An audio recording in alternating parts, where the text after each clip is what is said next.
Sir, आपके कार्यकाल के समापन के अवसर पर आपसे जो कुछ सीखा, जो हमारा निजी अनुभव रहा, बड़े भरे मन से मैं कहने की अनुमति चाहूंगा। आपकी जो पहली तस्वीर मेरे जेहन में, मेरी स्मृति में दर्ज है, मैं युवा विद्यार्थी था। जयप्रकाश जी के घर पर एवरी मैन मैगजीन में आपकी तस्वीर थी एक विशाल रैली के साथ, जिसमें आप जयप्रकाश जी का हाथ पकड़े हुए थे। और आंध्र प्रदेश की वो तस्वीर मेरे जेहन में बैठी तो स्पष्ट हुआ कि बदलाव के लिए संघर्ष करने वाले युवा के रूप में, छात्र नेता के रूप में आपने लीग से अलग हटकर, भीड़ से अलग हटकर रास्ता चुना है जीवन का। और सर, हमने बचपन में सुना था कि लीग से हटकर चलने वाले ही रास्ता नया बनाते हैं, और आपने इस धारणा और मान्यता की पुष्टि अपने जीवन से की है। हम लोगों ने, माननीय दो सांसदों ने रॉबर्ट फ्रॉस्ट की मशहूर कविता ऊट्स आर लिवली का उल्लेख किया, पर मैं आपके जीवन से जोड़ करके जब देखता हूं तो मुझे रॉबर्ट फ्रॉस्ट की एक और कविता याद आती है, रोड लेस ट्रेवल्ड। सर, जब आपने लीग छोड़ करके चलकर कैसे रास्ता बनाया और हम सबको कैसे वो लगातार प्रेरित करेगा, आंध्र में जब आपने राजनीतिक जीवन में पांव रखा तो उस विचारधारा को चुना जिससे मानने वाले तब शायद वहां नहीं थे। और आपका जो प्रिय खाने पीने का शौक रहा है, उसका भी अनुपालन वहां नहीं होता था, यह भी हम सब ने सुना। फिर भी आपने अपनी राजनीतिक यात्रा की यह मानकर शुरुआत की कि हम अपने कन्विक्शन से नया रास्ता बनाएंगे। यही है सर जीवन का मर्म, रोड लेस ट्रेवल्ड। और उससे चलकर ही आपने कन्विक्शन की राजनीति से जीवन के प्रति समर्पण, अगर कन्विक्शन की राजनीति के प्रति हो, अपनी आइडियोलॉजी और मान्यताओं के प्रति हो, तो कुछ भी नामुमकिन नहीं है। ये आपने सिद्ध किया है सर, और आने वाली पीढ़ियों के लिए यह हमेशा प्रेरित करेगा सर, गांव से निकलकर। लेकिन मैं अपने नजदीक के अनुभव के बारे में कुछ चीजें कहना चाहूंगा। सर, मैं सांसद के रूप में आया तो आपके साथ कंसल्टेटिव कमेटी में काम करने का पहला रूबरू मौका मिला। मेरा कोई परिचय नहीं था, हालांकि मैं आपको बहुत पढ़ता और जानता रहा हूं। बिना कहे मैंने समझ लिया पहली मीटिंग से कि आपके साथ काम करने के लिए अच्छी तरह से होमवर्क करके आना जरूरी है। बगैर पूरा होमवर्क किए बेहतर काम जिसकी अपेक्षा आप करते हो संभव नहीं है।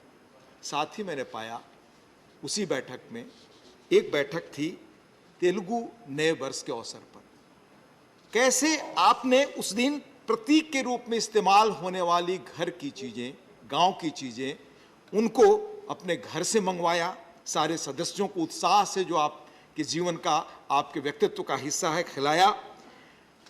पर उससे मुझे संदेश मिला कि देश की भारतीयता की मिट्टी, स्वस्थ रीति रिवाजों, परंपराओं, संस्कृति और भाषा के प्रति आपका कितना गहरा लगाव है, और आधुनिकता की जो कथित आंधी और देश का जो इलिट क्लास है, उसके मुकाबले कैसे इन चीजों से देश ताकत ग्रहण कर सकता है, ये सर हमने आपके साथ रहकर जाना। मैं आपके साथ कुछ और नजदीक रूप में काम करने का अवसर मिला जब मैं उपसभापति के रूप में सर आया। मैं कहना चाहूंगा कि sir, it would have been very difficult for me to carry out my responsibilities as a deputy chairman without your guidance, support, advice and encouragement. हर क्रिटिकल मोमेंट में जिस तरह से आपका सपोर्ट, मार्गदर्शन मिला, वो मुझे हमेशा स्मरण करेगा, प्रेरित करेगा, राह दिखाएगा। It was a privilege for me to work with you sir. पर कुछ चीजें जो बगैर आपके कहे व्यक्तित्व से जो आपका सीखा, वो मैं उल्लेख करना चाहूंगा। आपके आचरण से, कार्यशैली से, समय की पाबंदी, और जो गांधीयन लिगेसी थी, जो गांधी जी कहा करते थे कि इनडिसिप्लिन इज वायलेंस, उस तरह आपने किस तरह स्वानुशासन को जीवन में उतारा, देश के प्रति आपका लगाव, मिट्टी के प्रति लगाव, यह हमने जाना। राज्यसभा में आपने हमेशा कहा, निर्देश दिया हम सबको कि नए सदस्यों का लगातार उत्साहवर्धन हो, समय हो, देर तक लोग बैठने के लिए तैयार हों, तो बहस के लिए उन्हें पर्याप्त समय भी मिले, मुद्दे उठाने और बोलने का मौका मिले। पैनल और वाइस चेयरमैन भी नए सदस्यों को लाना, उन्हें सदन चलाने का मौका देना। आपके पार्लियामेंट्री विट और ह्यूमर के बारे में बताया गया। सर, मैं मानता हूं कि आप में गिफ्टेड है, यह प्रकृति का नेचर है। शब्दों से खेलने और शब्दों को साधने की अद्भुत कला और क्षमता आप में है। एक पंक्ति में अपनी बात कहने की कला, ये साधना। सर, तनाव के क्षणों में भी लाइटर वेन में महत्वपूर्ण बातें कहने का अंदाज।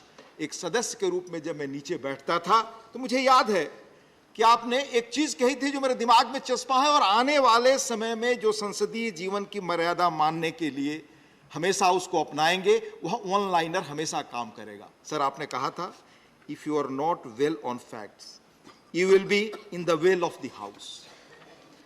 एक कहावत सुनी थी सर, शायद रस्किन का कहा, thoughts that breathe and words that burn. विचार जो सांस लेते हैं, यानी जीवंत विचार, और शब्द जो उद्वेलित करते हैं। आपके वैचारिक लेखों को मैं लगातार पढ़ता रहा सर, और सदन के संबंध में, खासतौर से संसदीय परंपराओं के संबंध में जिस तरह से थॉट प्रोवोकिंग आप लिखते रहे हैं, उनमें से एक एक शब्दों को ग्रहण करने की मैंने लगातार कोशिश की। सर, निजी बातचीत में हमने हमेशा पाया कि rules, conventions, practices and precedents जो इस हाउस में हाउस बनने के बाद रहे हैं, उसके विपरीत एक चीज ना हो, और आपने होने नहीं दिया, यह मैं कह सकता हूं सर।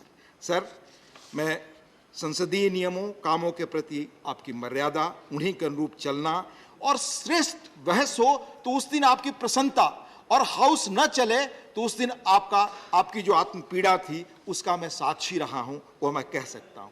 साथ ही सर, कोविड-19 के चुनौतीपूर्ण और न भूलने वाले क्षणों में आपने किस तरह से सावधानी से हम सबको काम करने और लगातार अपने जो फर्ज है उसको निभाने का हौसला दिया, प्रेरित किया, और किस तरह कोविड के नियमों को अपने स्वानुशासन से हम अपने जीवन में उतारें, इसके लिए प्रेरित किया। सर, आप में मैंने एक हमेशा नयापन, यानी नए ढंग से चीजों को सोचने का तौर तरीका पाया, इनोवेशन।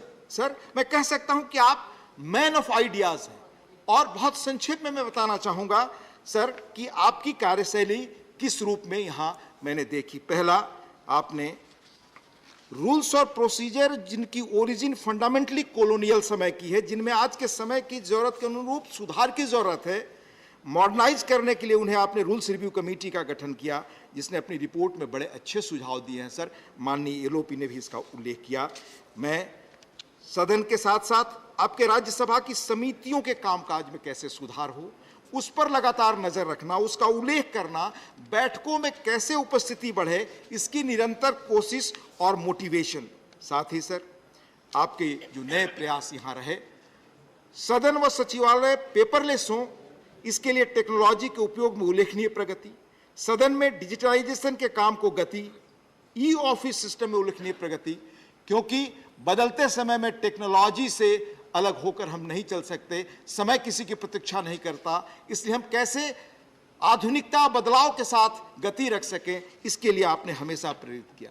सर, भारतीय भाषाओं के उपयोग के बारे में बहुत कहा गया, लेकिन मैं एक उल्लेख करना चाहूँगा सर कि आपने कमेटी बनाई थी कि भारतीय भाषाओं के जो प्रचलित शब्द हैं वो कैसे हिंदी में जो कठिन शब्द लगते हैं यहाँ वाद विवाद में सदन में, वो इस्तेमाल किए जाएं। उस समिति ने महत्वपूर्ण काम किया और अनेक भाषाओं के काफ़ी शब्द उसमें लाए।